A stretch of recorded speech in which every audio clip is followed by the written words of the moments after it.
भक्त हुए, उनका नाम था वृत्रासुर। असुर थे, परंतु वृत्रासुर ने भगवान की स्तुति गाते हुए क्या कहा?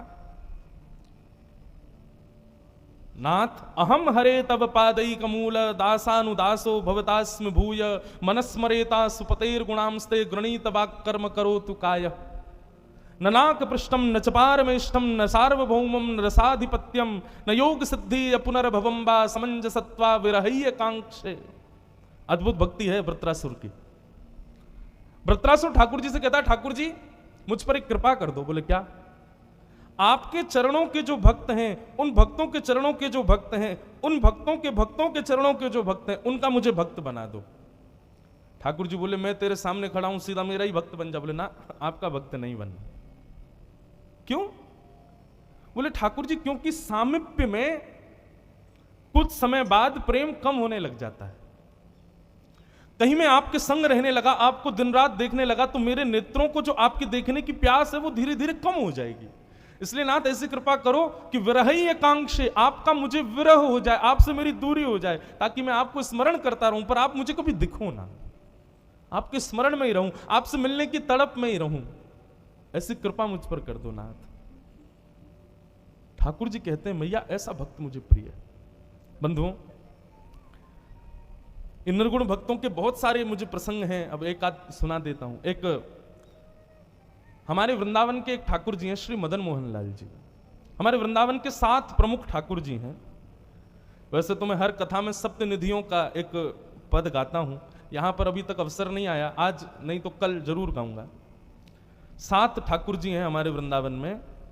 गोविंद देव जी, गोपीनाथ जी, मदन मोहन जी, राधा रमण जी, राधा वल्लभ जी, बांके बिहारी जी और श्री युगल किशोर जी।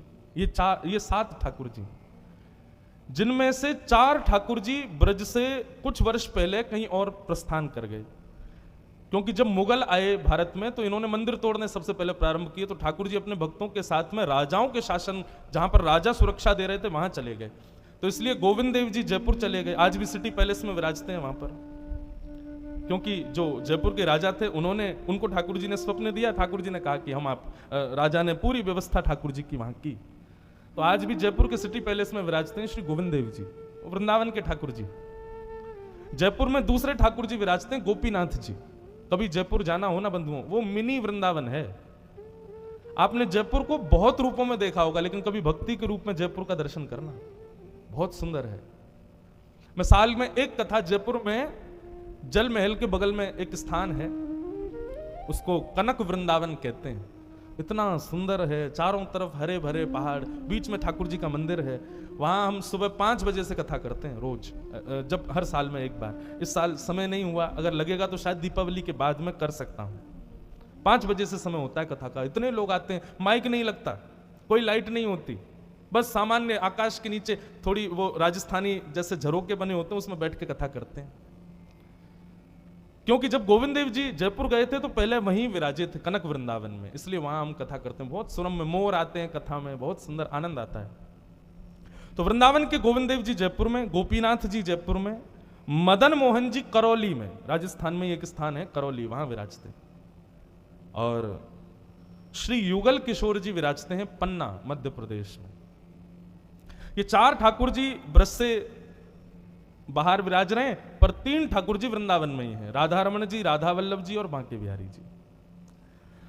तो 7 की बड़ी सुंदर सुंदर कथाएं हैं, अब कल से उनके भी प्रसंग आएंगे। मदन मोहन जी के एक भक्त थे, उनका नाम था सूरध्वज जी, उनको सब सूरदास कहते थे, मदन मोहन सूरदास।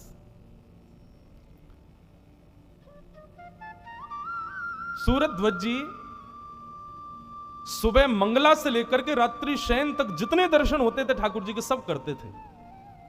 हमारे यहां ब्रज में अष्टयाम सेवा होती है, 8 बार ठाकुर जी का दर्शन होता है, और वो 8 दर्शन करते थे। सुबह मंगला दर्शन, फिर श्रृंगार दर्शन, फिर भोग दर्शन, ग्वाल दर्शन, राजभोग दर्शन, उत्थापन दर्शन, औलाई दर्शन, शयन दर्शन, सब करते थे।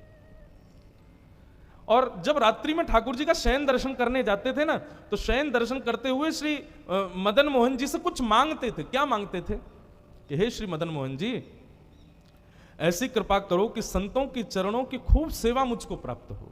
वैष्णवों की खूब सेवा करने का मुझको अवसर प्राप्त हो इस जन्म में, ऐसी कृपा ठाकुर जी आप मुझ पर करो।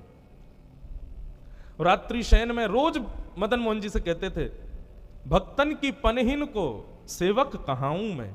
भक्तों की पनही माने पादुका की सेवा मुझको प्राप्त हो, हे ठाकुर जी ऐसी कृपा करो। ठाकुर जी से कभी और कुछ मांगा नहीं, केवल और केवल वैष्णव सेवा मांगते थे। एक बार एक महात्मा वहां दर्शन कर रहे थे, तो महात्मा ने देखा कि सूरध्वज जी, सूरदास जी मदन मोहन जी से मांग रहे हैं कि भक्तों के चरणों की सेवा मुझको प्राप्त हो। एक दिन, 2 दिन, 4 दिन, 10 दिन तक उन्होंने सुना ये रोज यही मांगते हैं कि भक्तों की चरणों की सेवा। रुक जाओ, कल पता चलती है इसको, मैं सेवा करवाऊंगा अपनी। और सुबह मंगला में जैसे ही सूरध्वज जी गए दर्शन करने के लिए, तो मंदिर पहुंचते ही उन्होंने देखा कि एक संत बड़े विचलित से घूम रहे हैं। सूरध्वज जी ने प्रणाम किया, बोले भगवान आप इतने विचलित क्यों घूम रहे हैं, क्या दिक्कत है, चलिए ना मंगला का दर्शन करते हैं। तो संत ने कहा, भैया हम मंगला दर्शन करने जाते हैं या कोई भी दर्शन करने जाते हैं, हमारी पादुका कोई चोरी करके ले जाता है। अब हम सोच रहे हैं अपनी पादुका कहां रख के जाएं, कोई इनकी रक्षा करे तो हम भीतर जाएं। सूरध्वज जी तो प्रसन्न हो गए। सूरध्वज जी बोले, भगवान ये सेवा मुझे दीजिए ना, मैं इसके लिए तो तड़पता हूं। आप जाइए, आप दर्शन कर लीजिए ठाकुर जी का, पादुकाओं की रक्षा मैं कर लूंगा। संत बोले, नहीं नहीं नहीं, तुम्हारा नियम है भाई, तुम तो रोज दर्शन करते हो, 8 प्रहर दर्शन करते हो, तुम्हारा नियम नहीं टूटना चाहिए, तुम जाओ दर्शन। बोले, नहीं नहीं भगवान, 8 प्रहर दर्शन का फल तो यही है कि संतों की सेवा मिले, आप जाओ दर्शन करो, मैं बैठा हूं।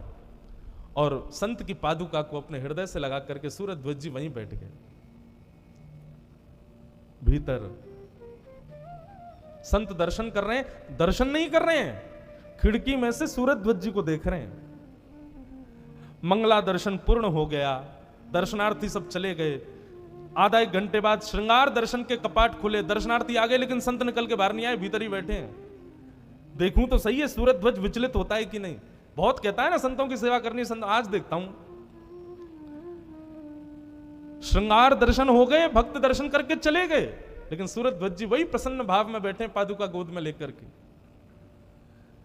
भोग दर्शन हो गया, राजभोग दर्शन हो गए, लोग कर करके जा रहे हैं, लेकिन संत बाहर नहीं आए, परंतु सूरध्वज जी वहीं बैठे हैं और बार बार पादुकाओं को अपने हृदय से लगा रहे हैं। पूरे दिन बैठे बैठे बैठे शाम के, रात्रि के, शयन के दर्शन का समय आ गया। सूरध्वज जी की तरह और भी लोग रोज दर्शन करते थे। किसी ने जाके कहा, सूरध्वज जी आज हम सुबह से देख रहे हैं आप यहीं बैठे हो, भीतर चलो ना, मदन मोहन लाल जी का दर्शन कर लो। नहीं नहीं भैया मैं बहुत व्यस्त हूं अभी। बोले कहां व्यस्त हो? बोले ये पादुकाओं की रक्षा में बैठा हूं, संत भीतर दर्शन करने गए, जब तक वो नहीं आएंगे मैं यहीं बैठा हूं।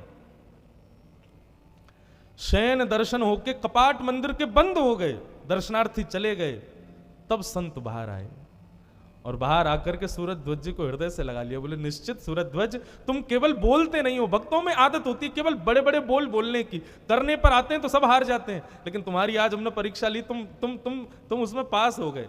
सुबह से बैठे हो, पादुकाओं के दर्शन, मतलब संतों की सेवा के आगे तुमने भगवत दर्शन का त्याग कर दिया, मान गए तुमको।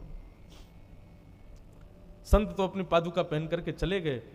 सूरध्वज जी ने विचार किया कि आज सुबह से मदन मोहन लाल जी का दर्शन तो हुआ नहीं, 35-40 वर्ष बाद पहली बार ऐसा हुआ कि पूरे दिन मदन मोहन जी को देखा नहीं, लेकिन आज सूरध्वज जी कहते हैं कि आज तो मुझे इतनी प्रसन्नता हो रही है कि और दिन तो मदन मोहन जी का दर्शन करने के बाद भूख भी लगती, प्यास भी लगती, लेकिन आज संतों के चरणों की पनैया की इतनी सेवा मिली कि आज तो भूख प्यास भी नहीं लगी मुझको। चलो अब जाते जाते एक बार दहली को प्रणाम तो कराऊं, मंदिर तो बंद हो गया। सूरध्वज जी ने नेत्र बंद करके जैसे ही अपना सर दहली पर रखा तो दहली के पत्थर का अनुभव नहीं हुआ, अनुभव हुआ किसी के चरणों के अंगूठे का, अपने मस्तक पर स्पर्श करते ही सूरध्वज जी सोचे कौन है। जैसे ही नेत्र खोल करके देखा और ऊपर नजर उठा करके देखा तो श्री मदन मोहन लाल जी प्रत्यक्ष खड़े थे सूरध्वज जी के सामने। मदन मोहन जी ने जैसे ही दर्शन कराए सूरध्वज जी के नेत्र सजल हो गए। मदन मोहन जी बोले, सूर मुझे ऐसी भक्ति ही तो प्रिय है, यहां संसार की कामना तो दूर की बात, मेरे दर्शन की भी कामना नहीं है मेरे भक्तों की सेवा के आगे।